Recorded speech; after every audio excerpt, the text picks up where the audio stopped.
Good afternoon. Good afternoon. Thank you all for joining us for the fourth annual Schomburg Center Literary Festival. Thank you, Maria, for joining us, our ASL interpreter. We have an incredible poet, Roger Reeves, who is joining us from Texas, right? But is also a homeboy from the surrounding area. If you've seen any interviews that I've done or heard me talk about poetry, there is a poem that Roger Reeves wrote that was in the New Yorker about 2 years ago that completely floored me. It's one of these poems that I go back to over and over again. So when I had the chance to bring him to the festival, I was so grateful that he said yes, and also to know that that poem is inside of his latest collection, Best Barbarian. Roger Reeves is the author, as I mentioned, of Best Barbarian, which Tracy K. Smith called a revelation and a form of reparations. Okay, a revelation and a form of reparations. He's also the author of King and Me, a Library Journal's Best Poetry Book of the Year, and winner of the Larry Levis Reading Prize, the Penn Oakland Josephine Miles Literary Award, and John Z. Zacharias First Book Award. So please welcome Roger Reeves, who will read from his poetry, and then we'll have a little bit of conversation and maybe a Q&A with you all. Thank you, Roger.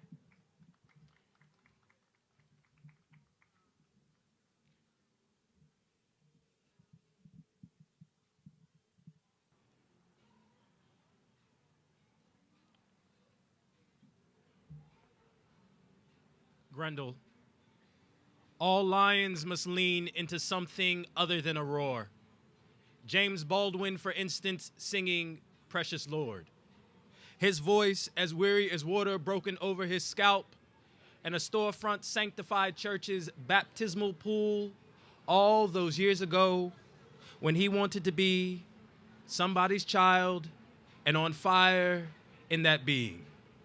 Lord, I want to be somebody's child, and chosen water spilling over their scalp, water taking the shape of their longing, a deer diving into evening traffic and the furrow drawn in the air over the hood of the car, power, and wanting to be something alive and open.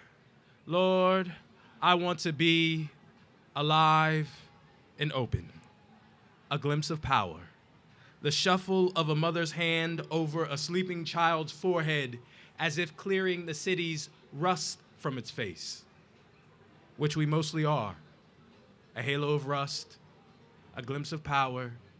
James Baldwin leaning into the word light, his voice jostling that single grain in his throat as if he might drop it or already has.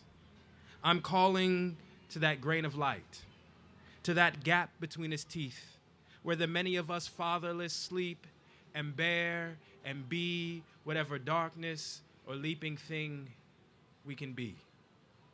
In James Baldwin's mouth, my difficult beauty, my weak and worn, my future as any number of angels, which is not unlike the beast Grendel, coming out of the wild heaven into the hills and halls of the meat house at the harpist's call, with absolute prophecy in his breast, and a desire for mercy, for a friend, an end to drifting in loneliness, and in that coming down, out of the trees, out of the hills for once, bringing humans the best vision of themselves, which of course must be slaughtered. How y'all doing? My name is Roger Reeves. I'm from Jersey. This is amazing to me for a whole host of reasons. This is my first Black Literary Festival, right? Like, y'all, we gotta have more of these. But what's also interesting was there's a huge coincidence with this poem and being at the Schomburg. The only reason I ever heard of James Baldwin singing was because of the Schomburg.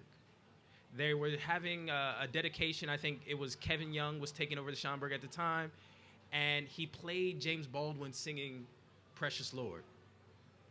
And someone had taken cell phone footage of it, had posted it on Facebook, and I saw it and I wept because I had never heard, when you hear James Baldwin sing, you hear something else in his voice. You actually hear the exhaustion of the fighting and the writing and the life. And I sat with that and listened to him sing for hours. And it took me years to write this poem, but I would not have written a poem without this place, right? Without this reservoir of knowledge. So I'm just gonna like celebrate being here with y'all. Can I do that? All right, we're gonna have fun. All right, so this book is, it's about the celebration of us, right? But it's also, it's this difficult moment where I had become a father, and within the first year of becoming a father, I found out my father was gonna pass. And my father passed 8 weeks after my first Father's Day. And I didn't grow up with him. And I thought this was gonna be the opportunity for him to be a grandfather. And then that didn't happen. And so a lot of the book and a lot of the writing after that was me just sort of toggling back and forth between kind of thinking about my daughter just coming, me as a type of doorway between her and my father, right? So the next few poems I'll read, they're a little elegiac, but you know, we got with our celebration, we also have a little elegy, right? So the next poem's called Cocaine and Gold. I never wanted to be this far into the business of heaven, chasing my father, hunting his soul in the corn and confusion of this harvest. My father, who is hidden in the last sheaf of heaven, maybe heaven itself. My father, the corn wolf, who we must kill but is already dead. We will learn nothing here of the sacrifice or the cocaine of beauty.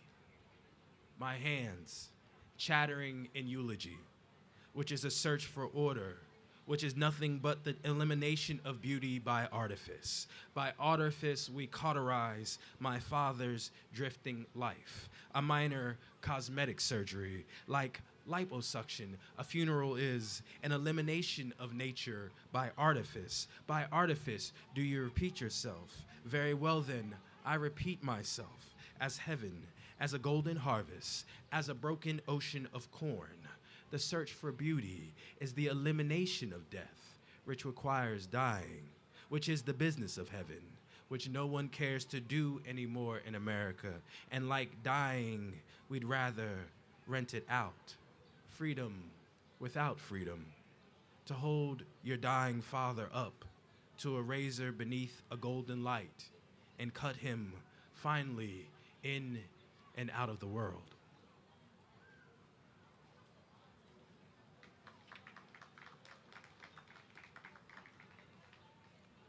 After the funeral, a white cat has come to sit on the backside of slaughter, to sit on a white bull bearing a necklace of pomegranates. The cat has come not as any witness to a crucifixion or a coronation, not as angel or symbol or some comfort creature, some benign break in the dying, but as human wish, a distraction from suffering. My human wish, to keep my father's schizophrenia in his casket, to keep that below the earth, one from another, now and forever, in season and out, from mountain to mountain, in the trees and after. Amen. Everything has come back to prayer, sitting in that delay, harrowing the fixities.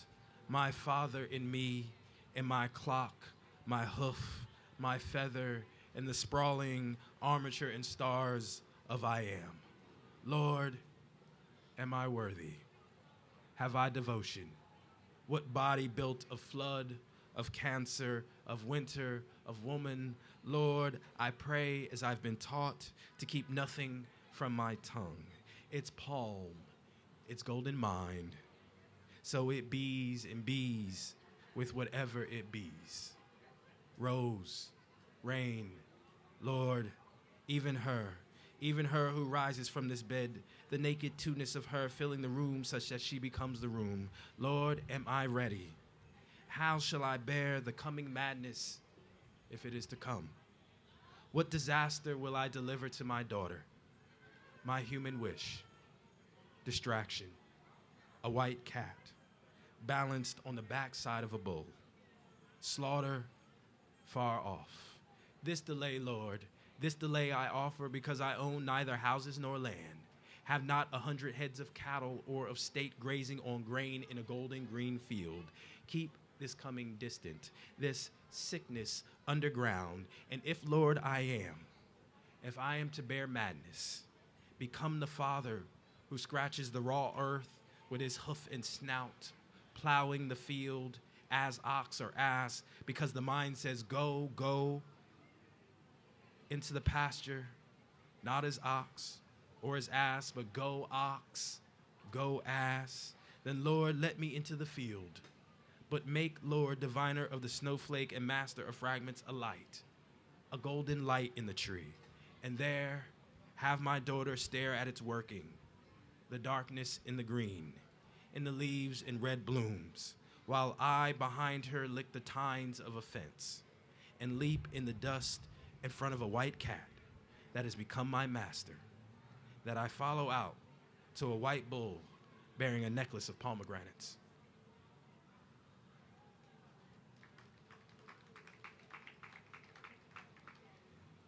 So, this next poem is kind of a challenge for my partner. She was like, you never write me love poems. And I was like, well, I do, but like, they're different. And she was like, well, I want to, and so I was like, I'll try. So this is my attempt at a love poem. This is my attempt at like, so y'all let me know if I'm near it, okay? I might not be near it. And it starts off weirdly with a quote from St. Augustine, so I could be like completely off. This is called Into the West. It would seem clear that no one can call upon thee without knowing thee. Though Augustine writes of God here, notorious for his absence, he could be speaking of desire, pleasure, the tick of snow against the dry leaves, which sends my daughter spinning on her heel, the sound of it, that, daddy, that. Sometimes the world, its loitering joy, is just a that. An absence that calls, demonstrates its over-there-ness, its being but without a proper name. So a silence sounded, as when I enter the clearing I once begged for, you, at an instant, absolute, and looking back at me, as if witnessing a calendar or road you've already passed through. So my face now, and whatever wolf, vulture, or golden horn of pleasure, a that, a ticking of snow against the wet road. Nameless, thee, where you've been and left the body of that being. So I hurry and press into your leaving, like a leaf scuttling after the dream of itself, into the sharp wet of snow against the skin, on into the west, where desire and sometimes pleasure is a type of faith, what you call me to in this spilling, this motion of night, your hair loose in the water of your back. Your spine has become the eye you wish for me to see through, but I must close my two good eyes, which is the beginning of any apocalypse or rapture, our daughter or the day, us touching the north and south of each other without compass or rose, this stumbling a type of faith too, a seeing, but without the dependence on sight or some heavenly ruin as signal of an end. It was like the deer outside, gathering at the window, licking the cold glass to smoke. Is that, I did it? Yes. Well, I'm glad I can tick that off the list. Back to the elegies. No. So this next poem comes out of, it's a pandemic sort of poem. And what I mean by that is there's no way I would have written this poem without being quarantined in my house for as long as I was. And so I have a daughter. She was 4 when the pandemic started. And so we'd be in the house, and I do this ritual with her. Every day I read her a poem, right? Because I feel like I'm a poet. Why not read your children poetry? And so what I often do, I used it to like teach her math, like she knows what a tercet is and, you know, counting stanzas. But I often ask her, how does the poem make you feel, right? what do you feel when you hear the poem? What do you remember? Sometimes I'll be like, do you want to dance out how you feel, you know? But she started doing this thing during the pandemic where she would say, Daddy, I want to read a poem with my mouth. And that means that she wanted to tell me a poem. She would say, I want to read it with my mouth. And I was like, that's such an interesting construction. And so, you know, she would come up with these poems, and she's 4, so her grammar is not the greatest, which is perfect for like your imagination, right? Because you can sort of, your imagination sets the grammar.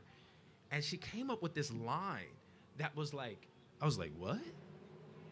And so I remember it was a May day, and I was working on this poem, and I said, hey, her name is Naima. I said, Naima, can I use that line? And she was like, yes, but every time you read it, you gotta tell people that that's my line. So the last line in this poem is Naima's line, all right? Just so y'all know. It also has Alice Coltrane in it. She, like, I feel like she's kind of like a mentor to me in the sense of like her music mentors me, teaches me how to write. And that's all you have to really know. Journey to Sanchindananda. Alice Coltrane, her harp fills in the cracks of me with gold. The Japanese call it kintsugi. Where the vessel broken, only gold will permit its healing, its history. It's how the stars understand us. Lemon flowers on the skin of the earth. Mosquito filled with the blood that sirens its fat, long life. Who isn't dying to leave this house? To go masked only in the shadow of one's animal breathing. Lonesome, unprotected, knowing nothing lives as foreignness or death. That the black dog with the sword in his mouth, passing from house to house, will not bring its itch, its ticks and locks clogging our lungs, a permanent quarantine, nothing that a little gold melted to ichor and spilled into the veins won't seem. Everything is a blue divergence on a harp. The red bells and the purple crepe myrtle this morning, forgetting that soon they will be the corpses the spring tree kneels to observe. No, they remember, as everything dying remembers its mother's name. Say your mother's name, not for power, but for the glimpse of power, to be more than a hesitation, gold filling in the cracks, a window thrown open for no other reason than to continue a blue feeling. Nothing needed other than this devotion to darkness, a fire gotten brighter, my daughter holding my small name in her mouth, light broken, beloved, my daughter, a window thrown open, her voice gold filling in the cracked basketball court of me, announcing all nature will be dead for life soon. Thank you.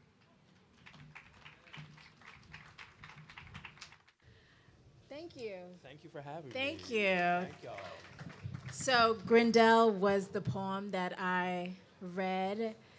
And so I'm glad that you started with that and also talked about your inspiration, because that was the first time I heard the James Baldwin singing Precious Lord. You can find it on YouTube. It is the most transformational, transcendent thing that you'll ever hear, and you don't even expect it until it happens, and then you're like, wait, let me run it back. Yeah, exactly. So this poem makes all the sense in the world to me then, because I was like, how did he capture all of that? So could you just talk a little bit more about how you went about writing this poem? Yeah. And bringing these things together, Grendel, James Baldwin. Sure.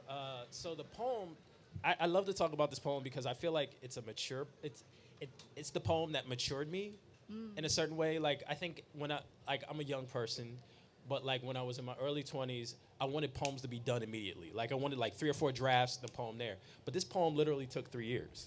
Mm-hmm. Originally, the poem was actually about Czesław Miłosz, who is a Polish poet.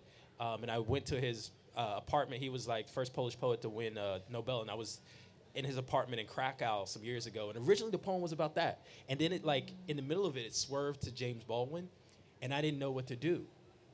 And so for a year or so, I just let the poem just kind of be this poem. And then I was like, oh no, this poem is actually about Baldwin and his singing. And so I grew up in a Pentecostal church.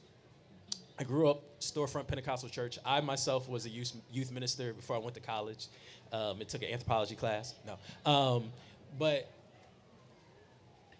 this poem was in some ways allowed me to find the beauty in what I had left in some ways. And when I heard Baldwin singing, I heard the way in which he was still carrying that storefront church in his voice and simultaneously kind of beyond it or in a different place. And so I was like, oh, if Baldwin can do that with a song that I grew up singing, I need to like write the sort of poem that like celebrates both of us, right? And being in that place. And so then I started also thinking about the poem's called Grendel. And Grendel is from Beowulf. Grendel is the monster from Beowulf, right? We hear about Beowulf, this Nordic tale, but we always hear it from this like white hero's perspective. And I started imagining Grendel as black. If you look at the way they describe Grendel, I was like, what if Grendel was a real person that just was like an African that lived in Scandinavia, right? And I started thinking about how, in some ways, most of us in America, black folks, we're Grendels, right? Like we sort of get positioned as Grendel, right? Yeah. George Floyd, right? Ahmaud Arbery, like we're just Corrin Gaines, like we're just in our lives. And all of a sudden we become the other, we become monstrous. And I wanted to write about that beauty, the beauty of the monster, right? Because from the perspective, I have another poem about Grendel's mother, right? That really takes on the idea that Grendel's mother doesn't speak in Beowulf, right? But I believe she spoke, right? So I'm really interested in us and how we sort of are we're this beauty that's hard for some to see and to know. So that's sort of how that poem came about. We're going to talk, like, after this, a lot about this poem, just so you know. Okay.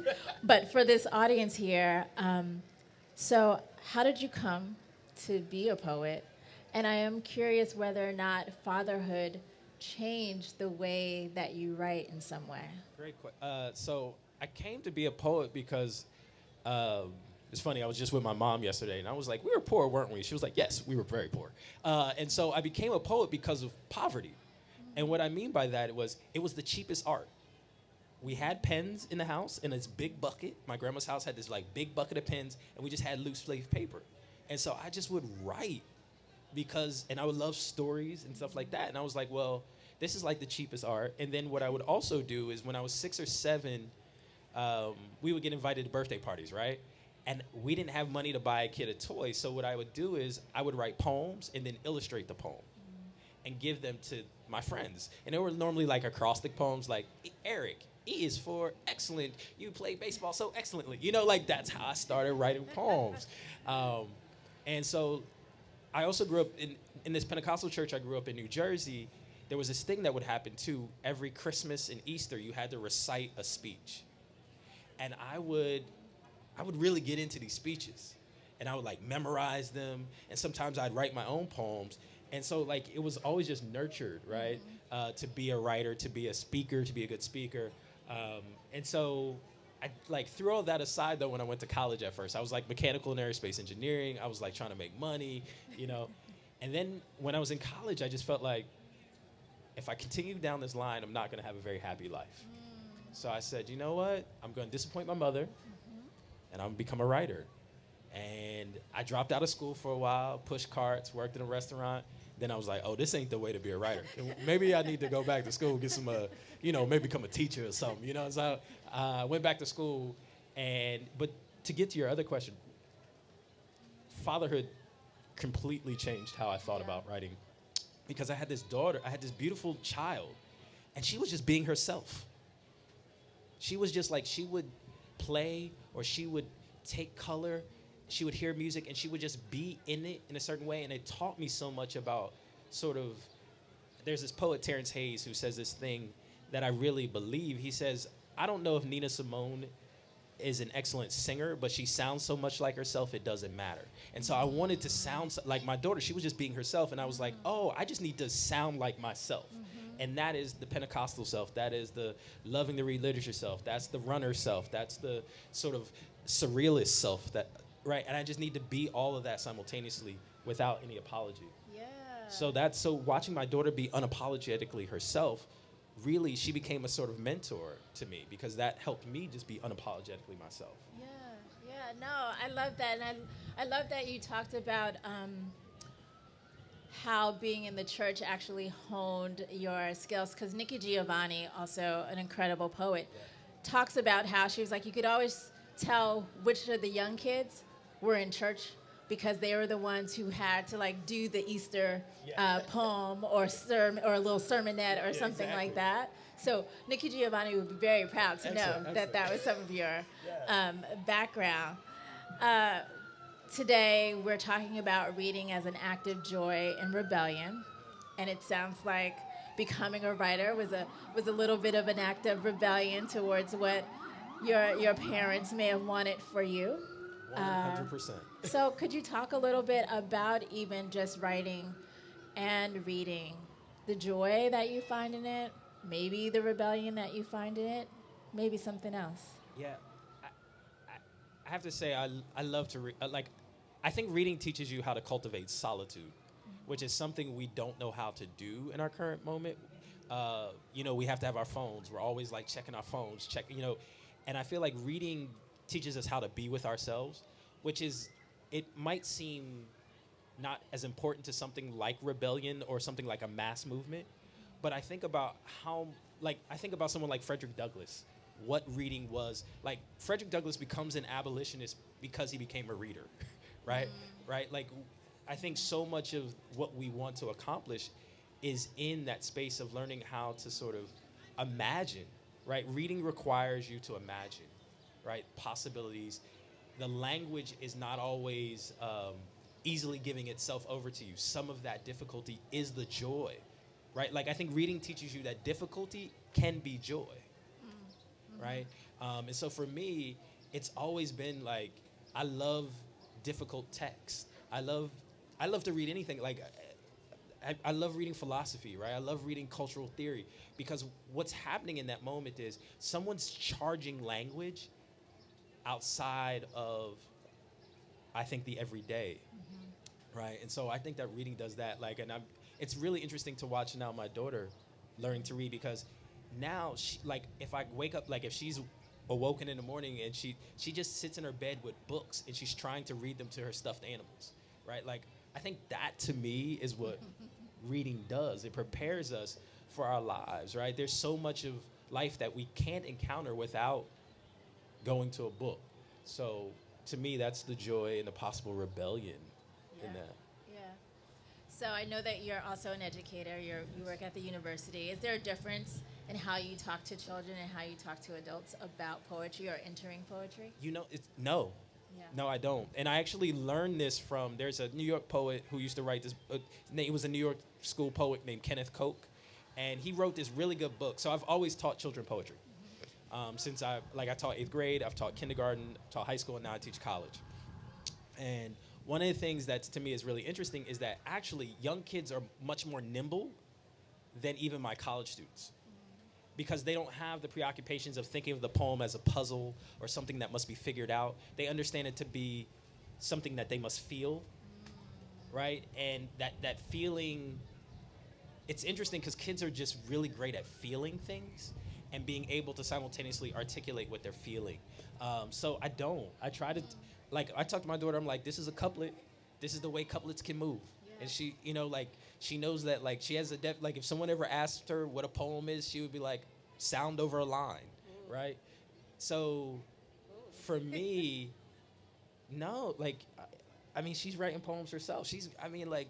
No, kids, I think very little has to be sort of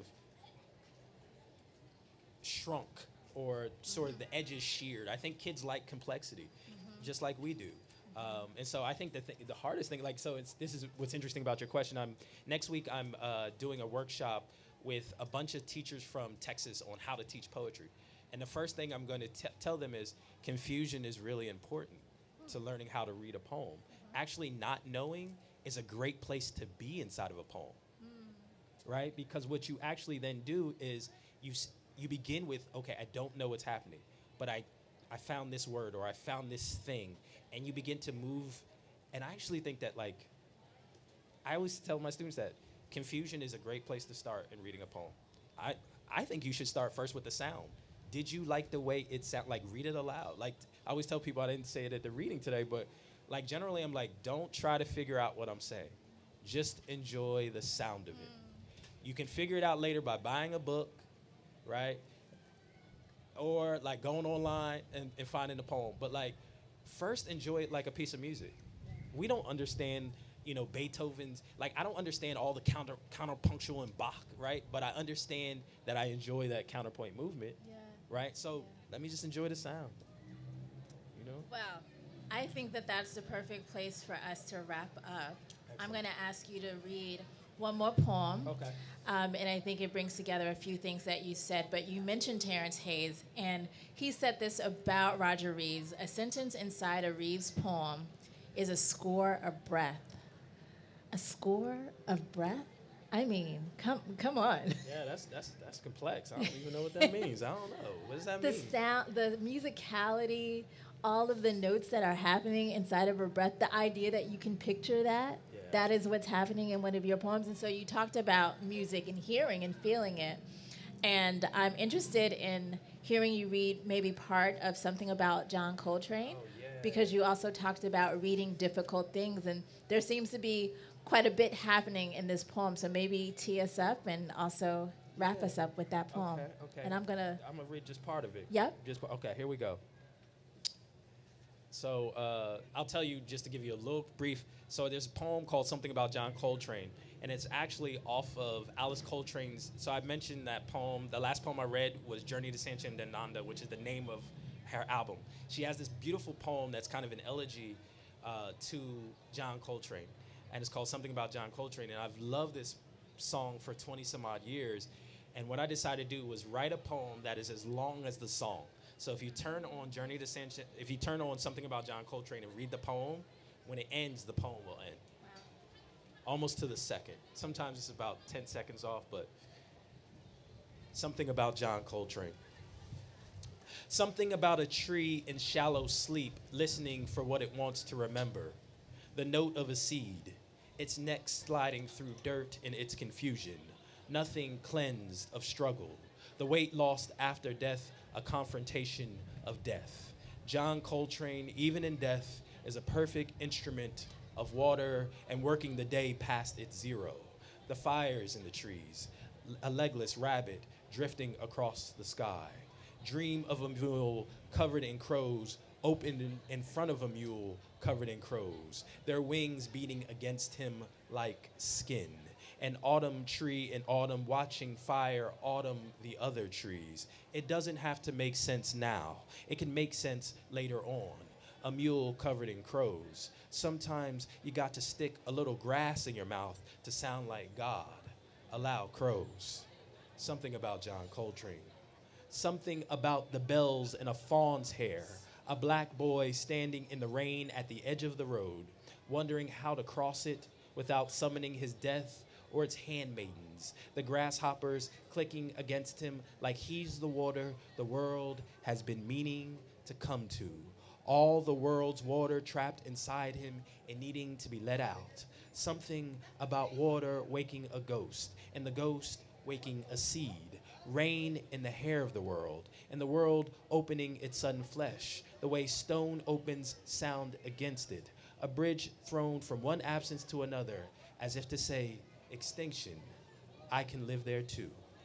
In a Georgia afternoon, the fawn listens to the Holy Ghost in a trickle of water, and is suddenly thrown down on the floor of the sanctified church, the women's feet lifting, stomping against the wooden boards, and God somewhere he ain't supposed to be, or be momentarily, wasp in the hedge, sheltering from the rain, a woman's skirt hoisted and gladdened above her knee, the hem of her garment touched by the fawn's eye, and holy, holy, holy is thy name. And the snow the woman becomes on the floor, and the water ticking against the bottom of the pail. And Lord, the bridge opening above the fawn in the air, and he is what memory permits. Pine needles turning on the skin of a bucket of water, a bare shoulder in the rain, God somewhere he ain't supposed to be. Something about Michael Brown. Something about Mahalia Jackson's wig, the crow an angel of it. Its closer walk with Jesus, with thee, satisfied, lonely, Holy Ghost, blessed in rapture, actual and otherwise. Her wig, a walking on of water, with the faith of a wig.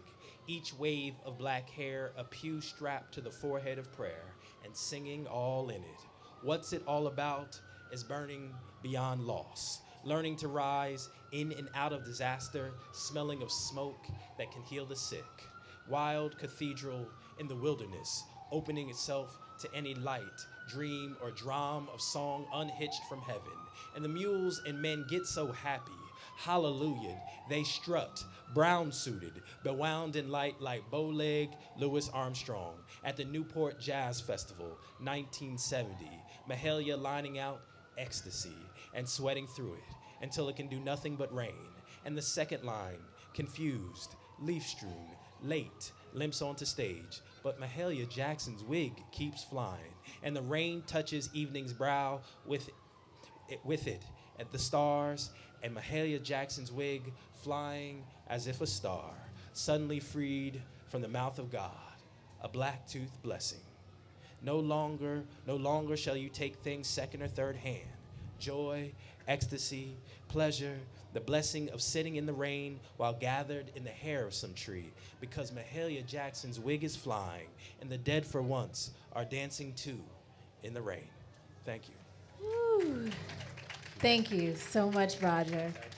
So you already got a preview of what's happening inside of this book. Roger's going to be right over here in this tent signing his books. You can also get the book from the shop, both outside as well as inside. So I hope you talk a little bit more with Roger while he is here. Thank you so very much. Next up on this stage in about 10 minutes, I'll be in conversation with Jennifer Mack Watkins, who is our featured artist for the Literary Festival. So all of the beautiful woodblock print, young people reading books. That is the work of Jennifer, who is standing in these green pants here off to the side. So I hope that some of you will join us again for her conversation, and we'll start there in 10 minutes. But again, let's give it up for Roger Reeves. Thank you, guys.